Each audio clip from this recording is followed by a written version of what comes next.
बिस्मिल्लाहिर्रहमानिर्रहीम। स्टूडेंट, आज जो हम पढ़ेंगे वो होगा work done by a gas.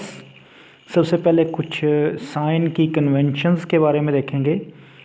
एक होता है वर्क डन बाय सिस्टम, यानी कि जो सिस्टम काम करता है उसको हम क्या लेते हैं, पॉजिटिव।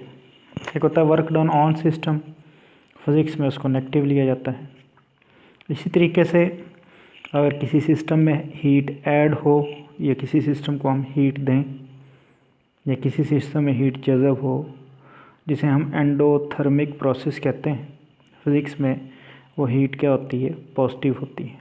और इसी तरीके से अगर किसी सिस्टम से हीट खारिज हो जाए या रिलीज़ हो जाए तो उसको हम एक्ज़ोथर्मिक प्रोसेस कहते हैं, और हीट की अलामत के साथ हम क्या लिखते हैं, negative sign. Work done by a gas का जो प्रोसेस है उसमें जो फिगर इस्तेमाल हो रही है वो हमारे पास एक गैस फील्ड सिलेंडर है। Consider a gas field cylinder fitted with movable and frictionless piston, जिसमें P प्रेशर है, A एरिया है और D या डेल्टा Y डिस्टेंस ट्रेवल्ड है। तो हमें पता है प्रेशर की डेफिनेशन से P is equal to F over A, और F किसके बराबर आ जाएगा, P ओवर A के। वर्क के लिए दो चीज़ें चाहिए, फोर्स इनटू डिस्प्लेसमेंट। यहाँ पे टेक्स्ट बुक में डिस्प्लेसमेंट को डेल्टा वाई से ज़ाहिर किया गया, तो मेरे पास आ गया F डेल्टा वाई। F की जगह मैं प्रेशर वाला जब रिलेशन लिखूँ P A delta Y, area को डिस्टेंस ट्रेवल्ड से मल्टीप्लाई करें तो वॉल्यूम आ जाता है, यानी कि एरिया ज़रब डेल्टा वाई किसके बराबर आ जाएगा, चेंज इन वॉल्यूम।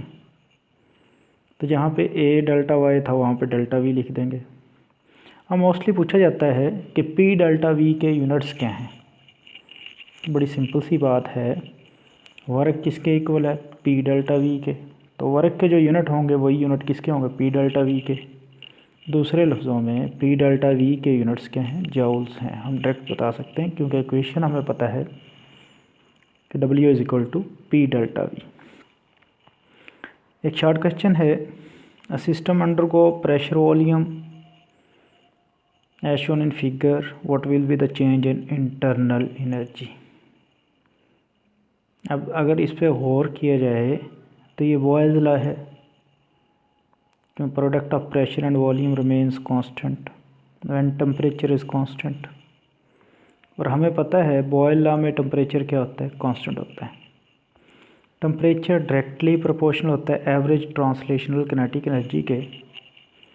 जब मैं टेम्परेचर को कांस्टेंट करता हूँ तो एवरेज किनेटिक एनर्जी भी कांस्टेंट हो जाती है। और इसी चैप्टर में प्रीवियस हम पढ़ चुके हैं कि internal energy in case of ideal gas is equal to average translational kinetic energy. तो पता ये चला जब टेम्परेचर कांस्टेंट होगा, average translational kinetic energy constant होगी, तो इंटरनल एनर्जी भी कांस्टेंट हो जाएगी। और जो चीज़ कांस्टेंट हो उसमें चेंज कितना आता है, ज़ीरो। तो सवाल ये पूछा गया था what will be the change in internal energy. तो हम कहेंगे change in internal energy in a system is zero.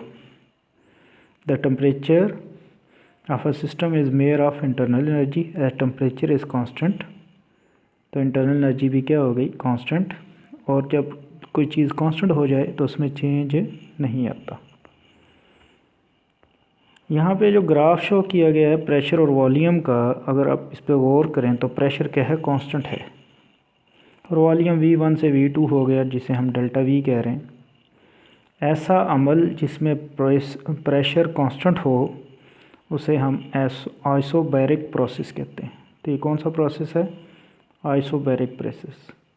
क्या डेफिनेशन है, the process for which temperature remains